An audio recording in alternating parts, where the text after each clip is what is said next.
झारखंड को मिले 250 करोड़, यानी तुम्हारी भी जय जय हमारी भी जय जय। हेमंत सरकार की कोशिश, केंद्र सरकार की पहल। नमस्कार, आजाद सिपाही विशेष में आपका स्वागत है। मैं हूं राकेश सिंह। झारखंड की हेमंत सोरेन सरकार के लिए वाकई संतोष देने वाली बात है। अपने कार्यकाल के 7 महीने में ही इसने राज्य के उस हक को हासिल करने में कामयाबी हासिल की है जो आज तक किसी ने नहीं किया था। झारखंड को पहली बार कोयला खनन के लिए उपयोग की जाने वाली सरकारी जमीन के इस्तेमाल के बदले कोल इंडिया ने 250 करोड़ रुपए दिए हैं और बाकी रकम के जल्द भुगतान का भरोसा दिया है। एक तरफ ये जहां हेमंत सोरेन सरकार की कामयाबी है, वहीं केंद्र की नरेंद्र मोदी सरकार की शानदार पहल भी है, क्योंकि कोयला उद्योग के राष्ट्रीयकरण के बाद से आज तक केंद्र की किसी भी सरकार ने किसी राज्य के जायज दावे को स्वीकार करते हुए इतना त्वरित फैसला नहीं किया था। इस लिहाज से केंद्रीय कोयला मंत्री प्रहलाद जोशी का झारखंड दौरा कामयाबी का नया कीर्तिमान बन गया।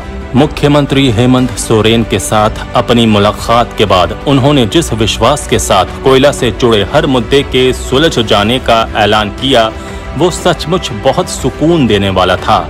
इसके साथ ही ये घटना भारतीय राजनीति और इसकी संघीय शासन प्रणाली के एक सुनहरे अध्याय के रूप में हमेशा याद रखी जाएगी, क्योंकि इसमें किसी की पराजय नहीं हुई, बल्कि केंद्र और राज्य के बीच परस्पर सहयोग की अवधारणा मजबूत हुई। इस घटना ने ये भी साबित किया कि दो विरोधी विचारधाराओं वाले दलों की सरकारें भी बातचीत के जरिए समाधान के बिंदु तक पहुंच सकती हैं, और वो एक ऐसा बिंदु होगा जहां केवल जन कल्याण की ही भावना होगी, कोई राजनीतिक उद्देश्य नहीं होगा। इस बड़े घटनाक्रम का विश्लेषण करती आजाद सिपाही ब्यूरो की खास रिपोर्ट। 30 जुलाई की सुबह जब केंद्रीय कोयला मंत्री प्रहलाद जोशी अपनी 1 दिवसीय यात्रा पर रांची पहुंचे, तो किसी को अंदाजा नहीं था कि वो झारखंड का हक देने आए हैं। यहां तक कि मुख्यमंत्री हेमंत सोरेन को भी ये एहसास नहीं था कि केंद्रीय मंत्री से मुलाकात के दौरान वो भारतीय राजनीति और संघीय शासन व्यवस्था के इतिहास में एक स्वर्णिम अध्याय जोड़ने जा रहे हैं।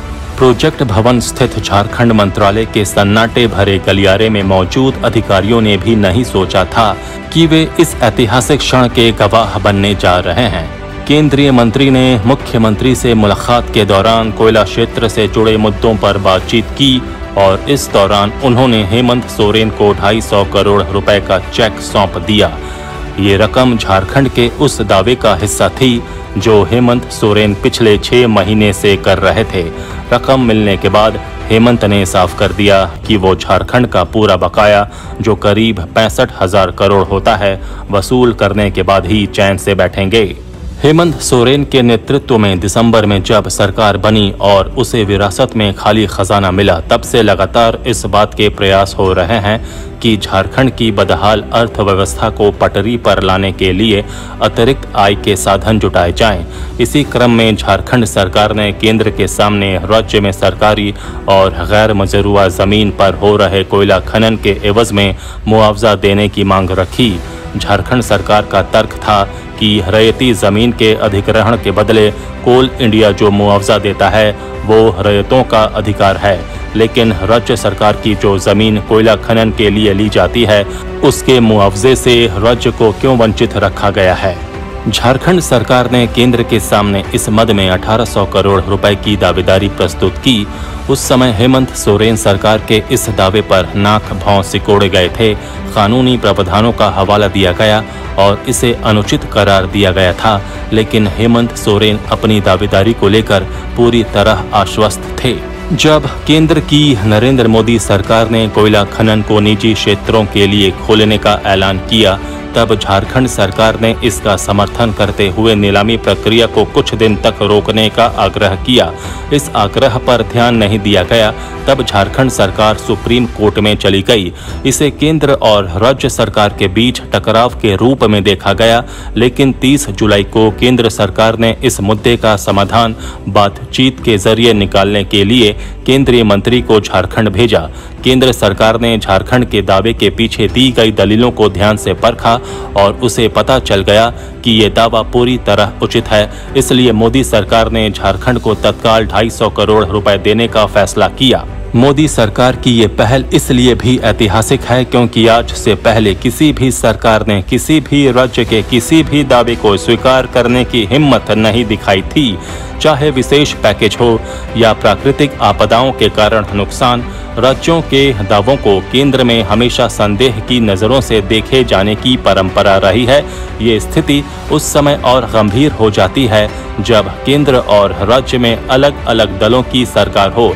ऐसा राजनीतिक वजहों से होता रहा है और इसे अब स्वाभाविक मान लिया गया है। लेकिन ये पहला अवसर है जब दो परस्पर विरोधी विचारधाराओं वालों दलों की सरकारों के बीच इतने सकारात्मक तरीके से बातचीत हुई और केंद्र ने राज्य सरकार के दावे को मंजूर किया। बहरहाल झारखंड को उसका वाजिब अधिकार देकर केंद्र ने अपना रास्ता भी आसान बना लिया है। कमर्शियल माइनिंग का जो मुद्दा झारखंड के विरोध के कारण पेचीदा बनता जा रहा था, अब लगभग सुलझता नजर आ रहा है। केंद्र और झारखंड सरकार के बीच हुई इस बातचीत ने जहां हेमंत सोरेन को राजनीतिक रूप से और मजबूत बना दिया है, वहीं भाजपा को भी खूब सराहना मिल रही है। जाहिर है आने वाले दिनों में इस बातचीत को दोनों ही पक्ष भुनाने का पूरा प्रयास करेंगे, लेकिन इसमें याद रखने वाली बात यही है कि ये ना किसी की जीत है और ना किसी की हार। ये सिर्फ और सिर्फ झारखंड, इसके 3.25 करोड़ लोगों और वृहद अर्थों में भारत की शालीन राजनीतिक व्यवस्था की जीत है, जहां लोक कल्याण को तमाम राजनीतिक मुद्दों से अधिक महत्व दिया जाता है। आजाद सिपाही में अभी इतना ही। खबरों की और भी अधिक जानकारी के लिए आप पढ़ते रहिए अपना लोकप्रिय दैनिक अखबार आजाद सिपाही। आप हमारे इस YouTube चैनल को जरूर सब्सक्राइब करें। आप हमारे Facebook पेज को भी जरूर लाइक करें। जुड़े रहिए आजाद सिपाही के साथ। धन्यवाद।